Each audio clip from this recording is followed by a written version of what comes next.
Stop, drop, and roll. No, I'm joking. If you are thinking about selling your property, or maybe you're very close to signing the contracts to enter into the sale of your property, keep watching. My name is Mo. I'm a New York City and Long Island real estate broker. And in this video, I'm going to talk about 3 things you should definitely keep in mind before you sell your property. The very first thing you should do when you're thinking about selling your property is contact Mo, because he's probably going to get you the highest and bestest price.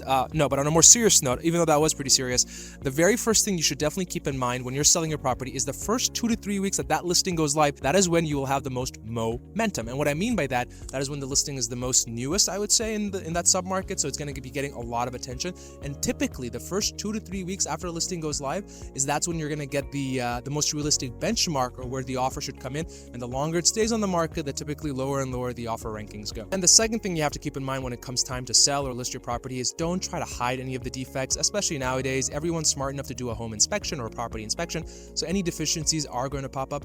It's better for you to get ahead of it, maybe disclose it up front, or put in the time, energy, and money to fix it before you even put it on the market. And the third and final thing is make sure you understand the difference between highest offer and most likely to close offer. There's a big difference between those two, and it's my responsibility as a broker to help explain to my clients what to do to find that kind of a balance. And if you're still curious about it, just swipe up or slide into my DMs. The conversation's for free.